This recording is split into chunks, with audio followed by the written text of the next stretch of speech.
Welcome back to Chats with Chelsea. Today we are continuing our conversation with Trend Influx Agency. We're going to start off today's conversation with them sharing with us what challenges they've had to endure. So let's tune in. And what would you say has been the greatest challenge of being young female black entrepreneurs? The Um, challenge. I think Yes. I don't really consider this a challenge. Just Mm-hmm. like balancing real world, like your actual job, like your Yeah. 9 to 5, and then having another job after you get off work, which is Trend Influx. But I don't think any other Yeah. major challenges, to be honest. Everything's Yeah. been smoother than we've expected. Um, Yeah, it has. No, it really has been. If anything, being black specifically, especially since that's the market that's not tapped into just yet, as far as getting marketing support, that's actually been an aid for us because I feel like that, like us being black, and millennials, a lot of our target demographic is also black and millennials, so they just feel a little bit more comfortable coming to us. One thing that I probably see in the future that might be an issue is that the spaces is there still aren't there still isn't a great amount of black millennials that are leading these spaces. A lot of agencies, creative agencies that are out there, um, they're not owned by women. I think we made a few posts about this on our page, but only 0.10% of those agencies are owned by women, let alone who knows how many of them are owned by black people. So right. I think that's the only challenge is like building ourselves up to be in that space where we're leading the industry. But I mean, that's coming. Like, I have absolutely no doubt that we'll be there at some point. But yeah, if anything, us being black and millennials and young women have probably helped us out during our process. So you're black, you're millennials, you have this Mhm. passion, but why else should a client come to Trend Influx versus going to another branding and marketing agency that has been doing this for 20, 30 years, that has a large team of people? I mean, what else makes you all different where a client should say, I want Trend Influx? Mhm. Yes. No one, to be honest, no one does what we do, especially how we do it. So Yeah. our social media management revamp service is one of the most sought after services I've Yep. ever seen. Um, the way Mm-hmm. we transform our clients' social media pages is unlike any other. And I think that they appreciate, outside of the creativity that we bring, they appreciate having a team. Like Yeah. literally two people that you can call on, text, contact at any point in time to create and grow and bounce ideas off of, versus an Mm-hmm. agency that just puts you on a schedule and sends you an email, and that's about it. So I think that us being hands on is very important. The way we create is completely unique, and there's no other team like this. It's not. We searched. We looked. Okay, well, that was a nice little sound bite for why people should come to Trend Influx. So, thank you. So, let's kind of flip it. Tell the Chats with Chelsea community about your greatest accomplishment thus far as owners of your own branding and marketing agency. Ooh, the greatest accomplishment. Honestly, I feel like at the rate we're going right now is a huge accomplishment, especially with everything going on. Um, and it's terrible how terrible COVID has affected a lot of entrepreneurs, people, and just companies in general. But it's actually been really going really well for us because those people that are needing more help with their company are coming in our direction. And also, I believe the strategies that we're using for putting ourselves out there is also helping as well. So, really proud of that. So much to the point where we actually recently had to hire interns. And it's Oh, wow! all, yeah, so shout out to all our interns. Congratulations! If you guys see this, but yeah, so much we became so busy where we had to hire interns, and that was a goal that we planned out way later in the year. So I'm really proud of us for kind of like keeping tight. and being able to juggle all the businesses that have come our way in result of COVID. And I think we're holding it together pretty well. Yes. That's one of, she said it, that's one of my our biggest accomplishments as well, is hiring interns. Like, we now have a company that's not even an official year old, Yeah, that's not even. providing resources to build and grow and pour into other women, like, and pay other women. Like, that's amazing. Like, it warms my heart, and that's a huge accomplishment for us. Yeah. So, where will Julia and Attallah be in 5 years from now? Woo! Well, well, the plan, we're hoping to at least have a office by then. There's so many things we still want to do with the Trend Influx agency. Like, a lot of what people see today is a lot of our creative work, but we're really trying to transition ourselves into becoming that one-stop marketing agency, and definitely leaders within a space. So leaders within a space with an actual space. I would say. So definitely an office. What else? I'm trying to think because I'm like, we talked through this, especially as we were going through our 2020 goals. Yes, I Like how we definitely wanted to see think ourselves. that space in Chicago is going to be crucial. Like, that's definitely happening within the next 5 years. Yeah, for sure. Being able to go back to our old high school and preach about where we came from, one of our goals as well. Forbes, one of our goals as well, 30 under 30. Yes. Yes. Bigger team, like, the list just goes on and on, and as we put it on paper, it's going to happen. Yep. For So, sure. to the high schooler who's listening, who wants to own their own business, what's your advice to them? To definitely get out there and start testing around.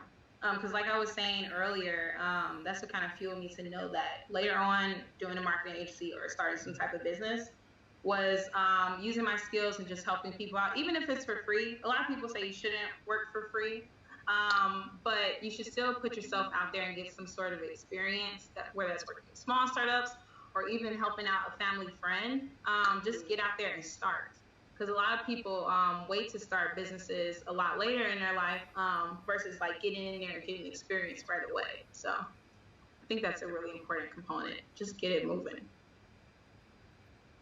I would say don't wait. Again, like she said, just dive in. Perfection doesn't exist.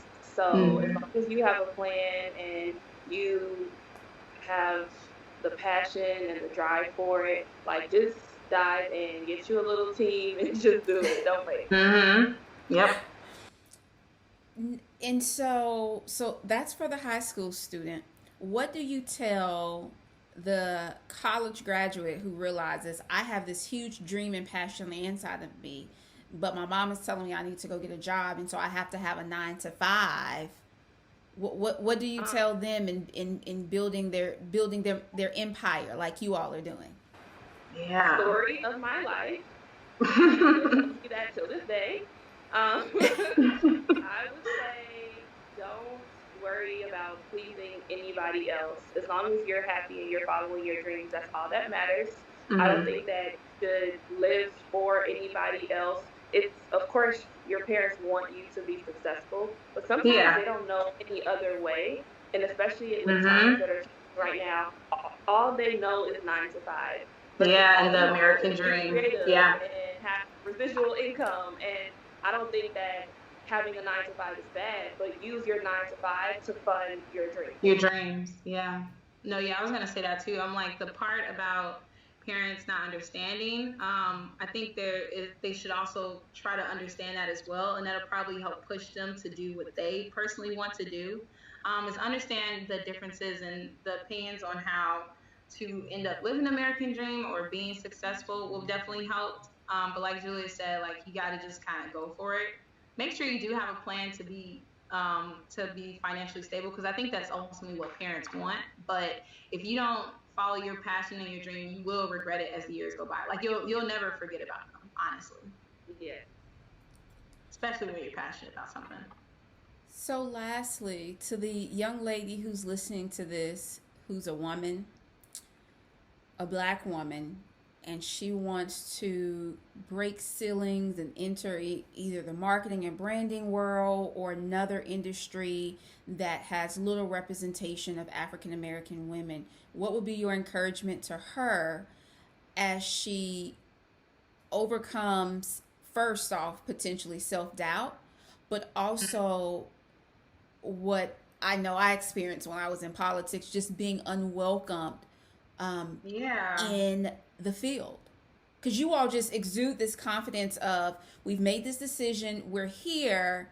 But for so many young people, they have a vision, they may have a plan, but the execution, that's a big leap. Mm-hmm. Yeah, I would just say definitely stay confident and know that what you're doing is going to pay off. There aren't a lot of people in maybe the spaces, and there are a lot of spaces where there still aren't enough African Americans and not enough African American women. And whoever that individual is that's having that passion to get in there and break that space, there's a reason behind that. And they should keep that in mind, like knowing that maybe the space wasn't created yet because you're supposed to do it. You're supposed to get in there and lead. But also lift as you're going up, I say, is really important. So, and that's going to be super helpful for whoever that individual is as they get into those spaces, is that as you're going in, bring people along with you. Kind of raise some awareness about it. A lot of like what Julie and I do on our page, raise awareness about the lack of this space, let people know and bring people along with you to support. That's going to be very, very helpful during your journey. But just, yeah, staying confident and believing yourself that you can do it.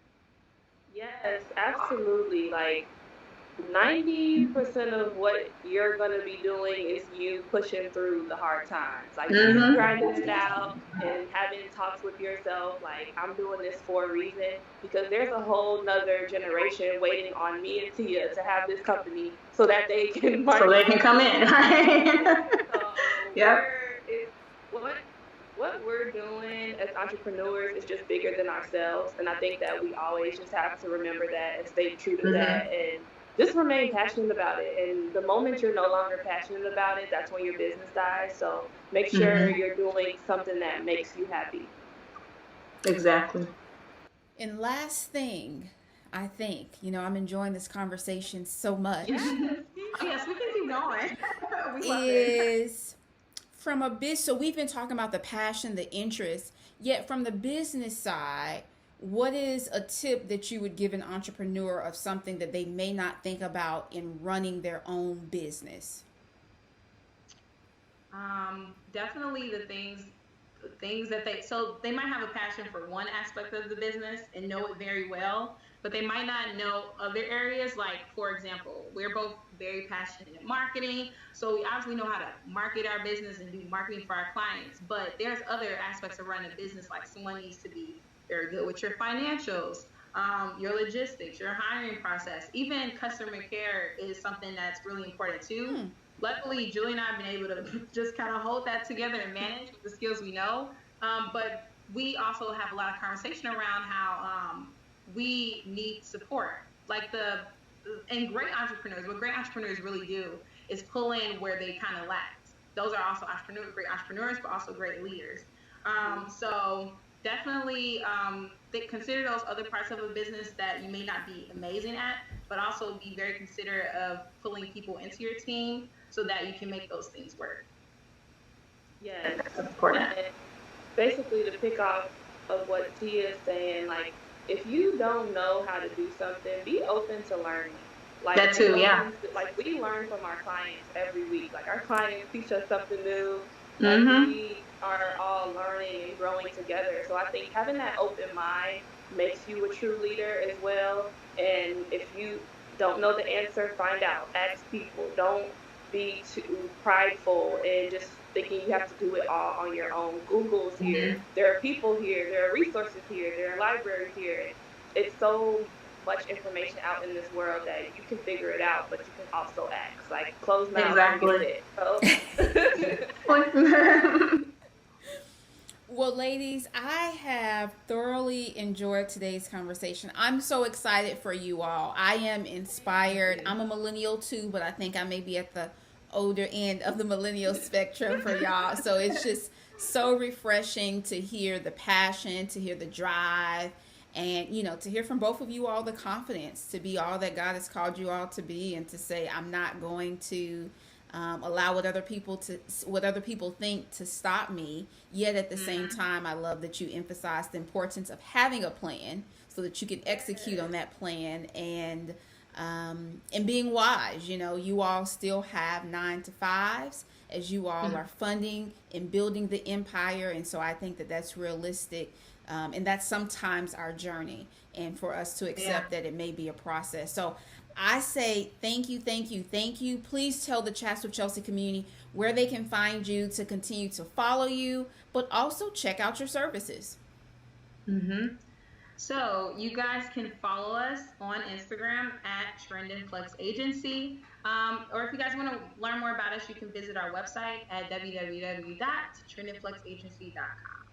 Thank you so much for joining us for this 2-part series on entrepreneurship, as we heard from Julie and Attallah. I hope there were some nuggets that you were able to take away, and I am super excited to share that next week we are having an attorney to the social media influencers join us.